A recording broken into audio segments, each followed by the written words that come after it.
Alright, let's try and do a quick rundown on this new head unit I got. It's Android 7.1.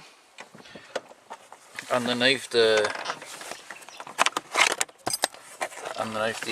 carpet here on the left hand side of the van is where I found the reverse wire, which is only tagged with one of these blue things.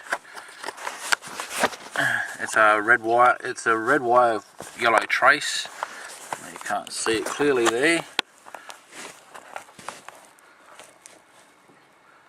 but anyway, red wire yellow trace. It's the reverse wire. Now I'd say that it's probably the same colour code on Toyota for other Toyotas, but I don't know. Okay, with the stereo, it's Android, so if you're familiar with Android, you know how to use it. But I just want to get a quick rundown of turn the volume down. I don't want to get in trouble for that. So you got your stereo. It's not playing any music at the moment, even though I press play. Slide it across, and the screen will stay like that if you've got your song list selected. So let's select some songs. Okay, so you can see the song is in the list there. Go back to here. Every time you do this with this app, every time you go back to here and you select the folder, it starts from the beginning song again. If you want to go to your song list, slide the screen across and just scroll through all the songs, find one that you want, and you can leave it like that. The screen's not going to move, so while you're driving, if you wanted to look for a different song, you could, and off you go. Or you can just bring it back to that.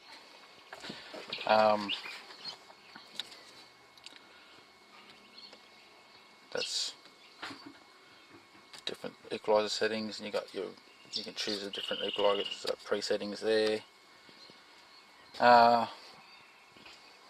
Mode will switch through. You've got on the other side here, you've got disc and band for if you want to go directly to your, say, play music or watch a movie, or FM, your radio. But mode will also switch through the camera settings and radio and DVD. So these two buttons here really didn't need to be added, but you know, they're just shortcuts. Okay, with map, they're not buttons down here, it's a face where you can put a card in here, memory card in here. I'm not really too sure why you can put a memory card on that side.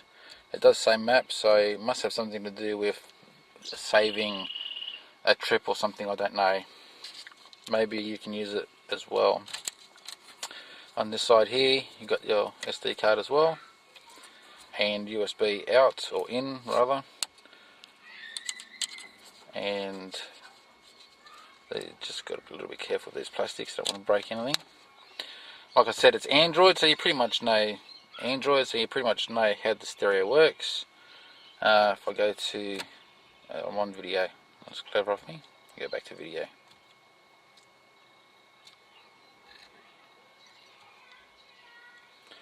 I'm going to select the video.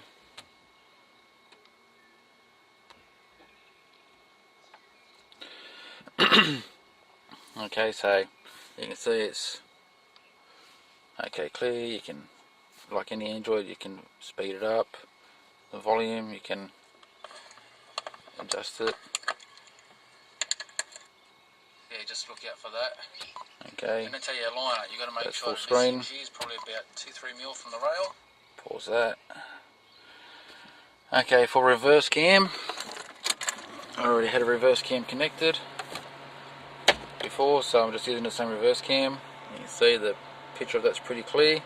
There is a line that goes through there that you can see on the screen. That's my reverse cam, not this screen.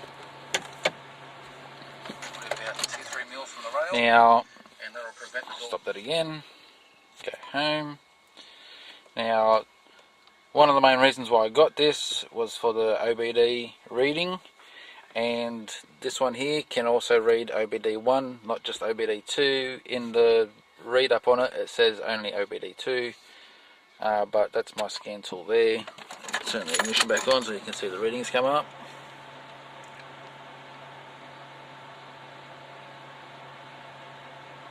You can see that's OBD1 readings for Toyota, not any other car. So now I want to go back to home and just give a rundown on what I had to do to get that to work though, because it wasn't just a simple step forward. I had to come into Wi-Fi, I had to turn Wi-Fi off, then come back, then go to Bluetooth, then I had to search for the list, and it looked like it wasn't detecting at first when I scrolled down. But when I got down to this part here, I had to push up the screen just a little bit furthermore, where it's got available devices down the very bottom, and that's when I saw the OBD1 tool there. I clicked on it, it connected. I didn't need to put in any codes. With other Android devices you have to put in a code of 1234, but with this head unit I didn't have to put in any code, it just connected. And auto answer, auto connect, it's all good. Actually, I don't want auto answer, it's for a phone. Auto connect. Okay, so that's it there. The software does not work with, there is pre-installed software for other OBD devices, which I'd love to use but I can't, which is there we go, Talk Pro. That would be really nice if I could use that with the OBD1 reader, but I cannot. It only works with OBD2, so unfortunately. And with maps, if you're going to GPS, what I don't like about the GPS software is that Google Maps, you have to download the maps before you do a trip, or if you know where you're going, like you can pre-download the maps in advance for your area. And the iGo one, which is what I normally use with my other GPS, which is in here somewhere.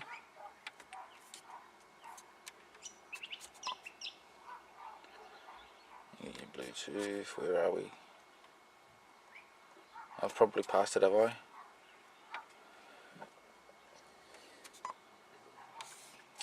Google, oh there it is, iGo. Now this GPS one here, what I don't like about this one is that the screen goes black and just shows you how many kilometers or miles to the next turn, and then the screen comes back on to show you the corners that you have to take, you know, if you have to turn right, left, or go for a roundabout.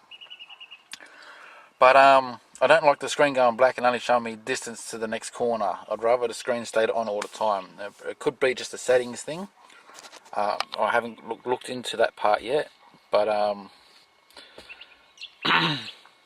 that's, you know, not going to be used anyway by me, because I have my rear view mirror GPS, and trying to switch between stereo and my scan tool is enough tricks to do without having to have a GPS in amongst all that. So for me, I'm not going to be using the GPS with the head unit.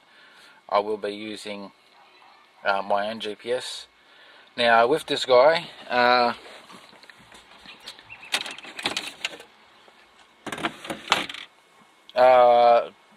the reason why I turned off the Wi-Fi to connect to Bluetooth is because they both share the same antenna. Now I've left the stereo loose for this purpose. I could get behind you and show you. Now normally there is an antenna that goes direct in the back here. Now I don't really know where I'll put it now, but I've ran my own antenna to a UHF antenna on the front of the car, purely so I get good Wi-Fi signal as well. And then I've got the Bluetooth, not the Bluetooth, sorry, the GPS antenna feeding up through and just underneath the dash up here. I've got with the reverse cam, I'll just show you here if I can get it out. Okay, so that's reverse cam there, which is labelled CCD AVN. And we got I've got everything already pre-connected, so key 1 and key 2 is to your stereo, to your steering wheel controls. I don't have them. Okay, so this wire here, where you can see the green wire connecting to, it says back car. That's the one that's connecting to underneath my carpet there to the red wire, yellow tag or yellow line for the reverse cam. So when I put the car in reverse, that line there becomes active, and you can see behind you. Now there's a second wire for that, which is an earth line.